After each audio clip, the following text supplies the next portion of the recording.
O nome da nossa escola é NAU, que é uma sigla, é Núcleo de Arte da URCA. Foi fundado por Lúcia Coelho em 1971. Bom, eu quero corrigir um engano aqui do início da minha fala, porque a NAU não foi fundada em 71, foi fundada em 11/11/76. Então é só para corrigir isso. Um núcleo de arte, era para ter vários cursos de arte, principalmente teatro. Só que algumas mães de crianças quiseram atividades permanentes para as crianças. E a Lúcia me chamou então para fazer o que na época chamava pré-escola, educação infantil.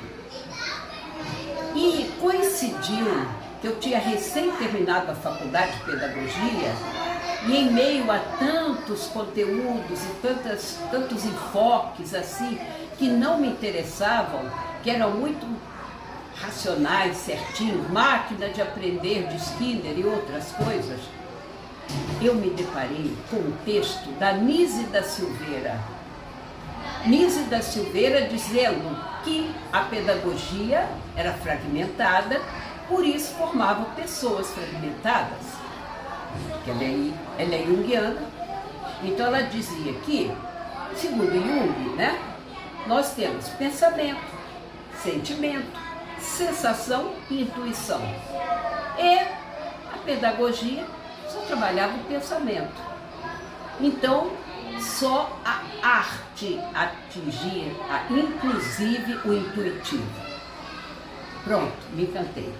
Falei, essa é a minha pedagogia. E comecei então a pensar num projeto baseado na arte. E pensa bem, a arte é a maior formadora de criticidade. Subliminarmente, o que a criança entende? Ela está vendo várias formas de arte. Ela está vendo estilos, que cada um tem seu estilo. Ou seja, cada um tem um olhar sobre o mundo. Cada um tem uma forma de interpretar isso que ele está vendo. Isso é uma mensagem subliminar que passa para ela. Muito bem, aceitei o convite da Lúcia e começamos a formar um projeto. E daí, fazer o quê? Por exemplo, para alfabetizar, beabá, bebê, não podia. Então, eu fui fazer um curso de extensão com a professora Heloísa Marinho, fundadora do Método Natural de Alfabetização.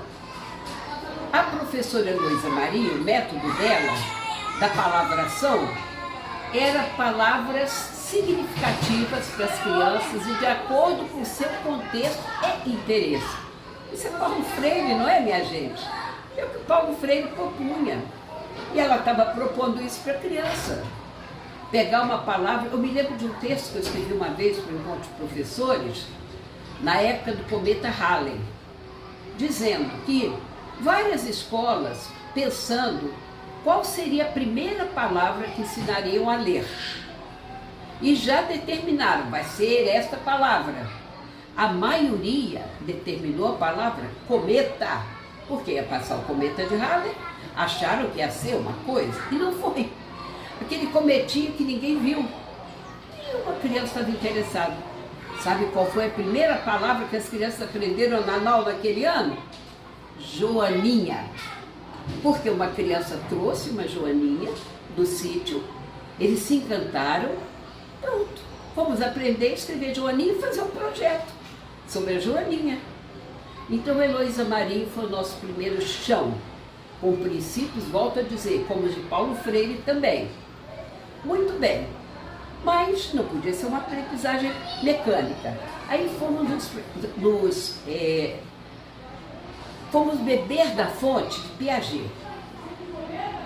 Tinha que ser uma coisa construída pela criança. Não podíamos mandar coisas prontas, dar cópias. Nossa, professora Heloísa, ai de nós se a gente desse cópia para a criança. Dar cópias, ensinar letra a letra. Não, a criança tinha que aprender pelo seu esforço, pelo seu raciocínio, pela sua busca. Não é? E Vygotsky complementando tudo isso, mostrando que esta aprendizagem era no grupo. Era muito mais eficaz. É claro, se vão viver em sociedade, vão viver em equipe, teria que ser, não é? Deve ser do grupo também. Fomos bebendo dessas fontes. E aí, Freinet chegou para completar. Freinet, com as suas aulas passeio, trouxe a complementação. E até hoje, nós fazemos aulas passeio para as crianças na educação infantil. São semanais essas aulas e no fundamental são quinzenais. Onde nós vamos? Vamos a parques para um olhar sensível para a natureza, que é um dos princípios que a gente quer formar também, não é? Princípio de amor à natureza, de cuidado com a natureza. Vamos a bibliotecas, o prazer em ler. Há várias bibliotecas infantis excelentes que a gente leva às nossas crianças. Vamos ali na Casa da Ciência da UFRJ, aqui no Museu de Ciência da Terra, em atividades próprias para a criança, para desenvolver o pensamento científico.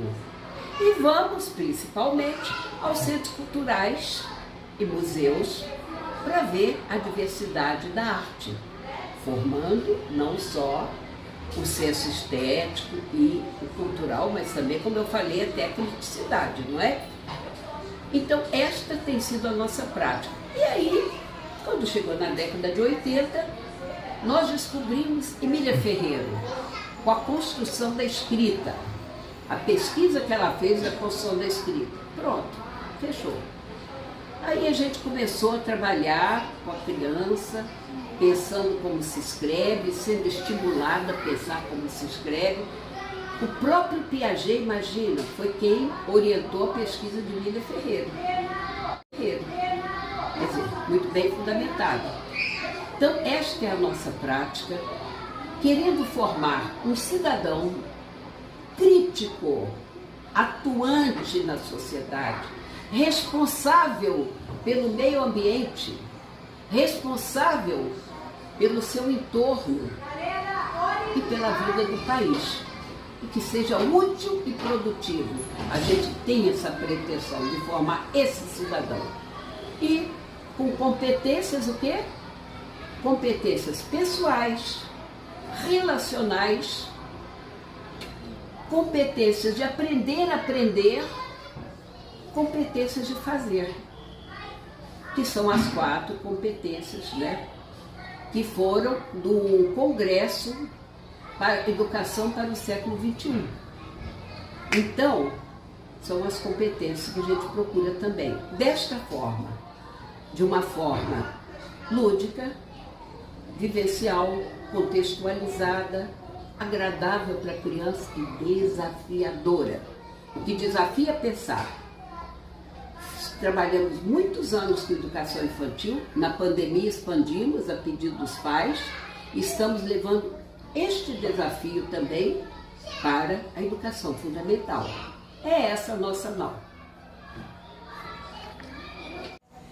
E concluindo a minha fala, eu quero dizer que um projeto político-pedagógico, ele nunca está pronto. Ele tem que estar em constante construção. Numa capacitação permanente, a equipe tem que estudar os autores, as pesquisas novas, para ir aperfeiçoando a sua prática. E é um trabalho de equipe. Aqui trabalhamos em equipe, discutimos em equipe, construímos o nosso projeto, buscamos as nossas práticas pedagógicas à luz, né, de uma proposta como essa, uma proposta baseada na arte, uma proposta que tem um viés, né, socioconstrutivista. Então, estamos permanentemente nos capacitando para isso. Como diz Paulo Freire, há que ser educador / educando.